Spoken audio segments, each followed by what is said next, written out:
ഏതെങ്കിലും ഒരു MP നിയമസഭയിലേക്ക് മത്സരിക്കുന്നുവെങ്കിൽ അദ്ദേഹത്തെ പരാജയപ്പെടുത്തുക എന്നത് കേരള ജനതയുടെ ബാധ്യതയാണ്.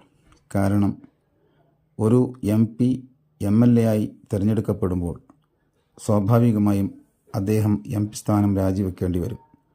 അത് ഒരു ഇടക്കാല തിരഞ്ഞെടുപ്പിന് അവസരമുണ്ടാക്കും. മാത്രമല്ല, നിരവധി അസംബ്ലി മണ്ഡലങ്ങൾ ചേർന്നതാണ് ഒരു പാർലമെൻറ്റ് മണ്ഡലം എന്ന് പറയുന്നത്. ഇവിടെയെല്ലാം ഇലക്ഷൻ നടത്തുന്നതിന് ധാരാളം ജനങ്ങൾ ബുദ്ധിമുട്ടുക എന്നത് സ്വാഭാവികമാണ്. ധാരാളം പണം ചെലവഴിക്കപ്പെടേണ്ടി വരിക എന്നത് അനിവാര്യവുമാണ്.